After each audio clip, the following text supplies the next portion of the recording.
Selamat berjumpa kembali dalam layanan audio Sahabat Seperjalanan. Hari ini adalah hari Senin 7 Oktober 2024. Tema renungan saat teduh kita dengan judul Akibat Menyia-nyiakan.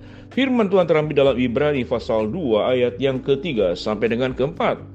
Bagaimanakah kita akan luput jikalau kita menyia-nyiakan keselamatan yang sebesar itu, yang mula-mula diberikan oleh Tuhan dan oleh mereka telah mendengarnya kepada kita dengan cara yang dapat dipercayai, sedangkan Allah meneguhkan kesaksian mereka oleh tanda-tanda dan mujizat-mujizat dan oleh berbagai-bagai pernyataan kekuasaan dan karunia Roh Kudus yang dibagi-bagikannya menurut kehendaknya. Mari kita berdoa. Bapa yang di dalam surga, biarlah kami menjadi orang-orang yang sungguh bisa menghargai segala perkara yang indah yang Tuhan berikan kepada setiap kami masing-masing, dan kami tidak menyia-nyiakannya. Dalam nama Tuhan Yesus kami berdoa, amin. Shalom sahabat seperjalanan yang dikasihi Tuhan. Akibat menyia-nyiakan, kalau kita mengingat saudara-saudara sahabat seperjalanan yang lahir sekitar 50 tahun lalu 60 tahun lalu, 70 tahun lalu, itu di mana kondisi ekonomi Indonesia itu sedang mengalami kesusahan yang sangat luar biasa. Dan itu menjadi sesuatu yang sangat umum bagaimana orang itu mengalami yang namanya itu kemiskinan. Kisah dan cerita tentang satu telur itu dibagi dua, kemudian atau dibagi tiga, dimakan bersama, atau nasi cuma dengan garam dan kemudian dengan kerupuk, atau dengan satu potong tahu atau satu tempe, atau makan cuma dengan kangkung. Itu sesuatu yang sangat yang biasa karena memang kondisinya itu sangat sulit di masa lalu.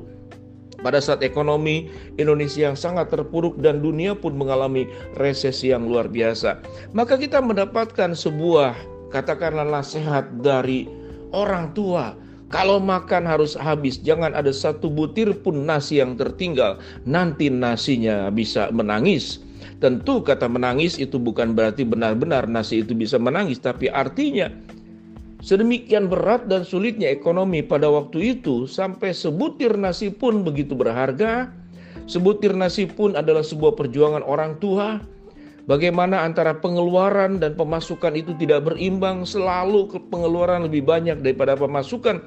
Dan itu perjuangan yang luar biasa. Sehingga setiap berkat yang ada sekecil apapun itu begitu dihargai oleh orang tua kita. Pada titik ini kita belajar dari kebenaran firman Allah itu jangan menyia-nyiakan. Dan apa akibat menyia-nyiakannya? Ternyata firman Tuhan mencatat tentang orang yang menyia-nyiakan. Jikalau kita menyia-nyiakan keselamatan yang sebesar itu, yang mula-mula diberikan oleh Tuhan dan oleh mereka yang telah mendengarnya.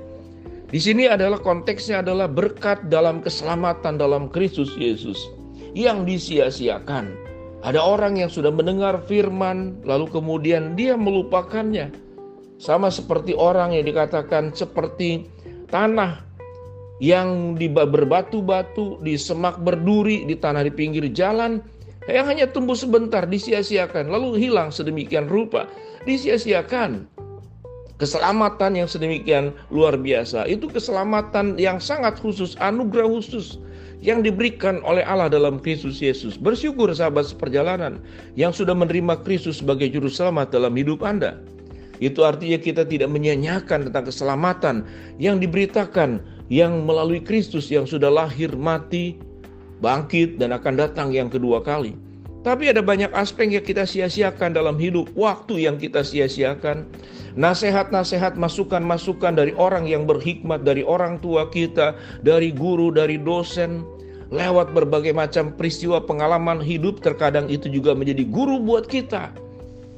Dan kita tidak pernah belajar dari pengalaman-pengalaman yang terjadi dalam kehidupan ini. Sehingga kita termasuk kelompok orang yang menyia-nyiakan kesempatan untuk menjadi orang yang semakin baik. Menyia-nyiakan kesempatan untuk berubah. Mungkin kita suka berbohong dan kita tahu akibat berbohong orang tidak percaya kepada kita. Lalu kita terus berbuat. Padahal tahu dengan jelas dampak daripada berbohong dan kemudian orang mengetahuinya, orang tidak mau lagi memberikan kepercayaan. Dampak dari kepercayaan, dampak daripada suatu dipercaya, kita tidak bisa memakai kepercayaan dengan sebaik-baiknya. Menyia-nyiakan waktu, menyia-nyiakan kesempatan buat belajar, menyia-nyiakan kesempatan kita untuk bekerja. Kalau kita melihat kondisi sekarang, sebetulnya banyak orang itu yang kesulitan mendapat pekerjaan. Tapi di aspek lain, apakah benar karena lowongan kerja itu yang kurang? Atau sesungguhnya karena terlalu memilih-milih? karena terlalu menganggap diri itu lebih baik dan tidak cocok. Lalu menempatkan katakanlah sebuah target-target tertentu. Kalau saya bekerja, maka harus mendapatkan pemasukan salary seperti demikian. Sehingga dia menyanyiakan kesempatan belajar. Sewaktu kita belum punya pengalaman apa-apa, maka sewaktu kita bisa bekerja di satu tempat, sesungguhnya itu adalah sekolah gratis dan kita mendapatkan upah sekalipun kecil. Tapi ada pelajaran yang berharga. Orang yang menghargai seluruh kesempatan yang ada, itu akan digunakan sebaik-baiknya dan tidak akan disia-siakan. Anggota keluarga yang sudah menjadi dalam rumah tangga kita, orang-orang yang terkasih di sekitar kita, siogianya kita rawat, kita jaga, kita lindungi, kita kasihi, kita cintai. Jangan kemudian justru orang-orang terdekat kepada kita menjadi objek pertengkaran, menjadi objek untuk saling menyakiti, kemudian terjadi perpecahan, perceraian, rumah tangga yang hancur, bubar di tengah jalan. Lalu tatkala kita ingin mengembalikan semuanya yang sudah rusak tersebut, maka kesempatan yang baik sebelumnya itu yang kita sia-siakan terkadang itu tidak bisa kembali datang kepada kehidupan kita. Sahabat seperjalanan, sehingga yang namanya itu menyia-nyiakan tidak hanya masalah keselamatan bagi orang yang telah menerima Kristus, bersyukurlah, tapi menyia-nyiakan dalam pertumbuhan. Setelah terima Kristus tidak ada katakanlah perubahan hidup yang semakin baik dan itu menjadi batu sandungan. Tapi ada orang yang sudah diberitakan keselamatan untuk menerima Kristus, dia juga menutup hati, menutup diri, benar-benar menutup pintu. Ini juga kelompok orang yang menyia-nyiakan. Jadi ada orang yang menyia-nyiakan keselamatan yang diberikan, dia tidak menerimanya. Ada orang yang menyia-nyiakan pertumbuhan dalam Kristus, setelah menerima Kristus, hidupnya tidak mengalami perubahan. Tetap saja seperti demikian. Ada orang yang menyia-nyiakan anugerah-anugerah umum, kesempatan, kepercayaan, waktu. Kita menjadi orang malas, kita menjadi orang yang tidak bisa disandari. Kalau berjanji lupa, kalau berjanji ingkar.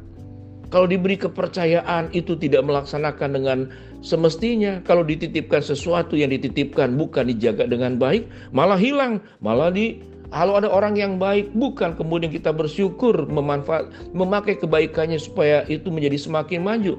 Tetapi justru mengkhianati kebaikan dan kesetiaan orang lain yang pada diri kita itu diberikan.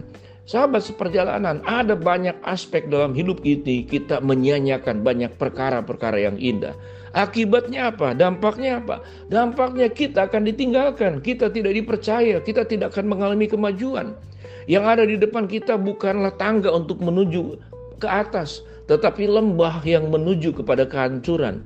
Mari sahabat seperjalanan, kalau di depan kita masih ada waktu, masih ada orang yang memberikan kepercayaan, mari kita dengan sungguh-sungguh berkomitmen, berintegritas, melakukan semua yang terbaik, melakukan perubahan-perubahan yang semakin baik, bukan makin hari makin buruk, tapi makin hari makin serupa dengan Kristus, menghasilkan buah roh dalam kehidupan kita, bukan buah kejahatan, bukan buah keburukan.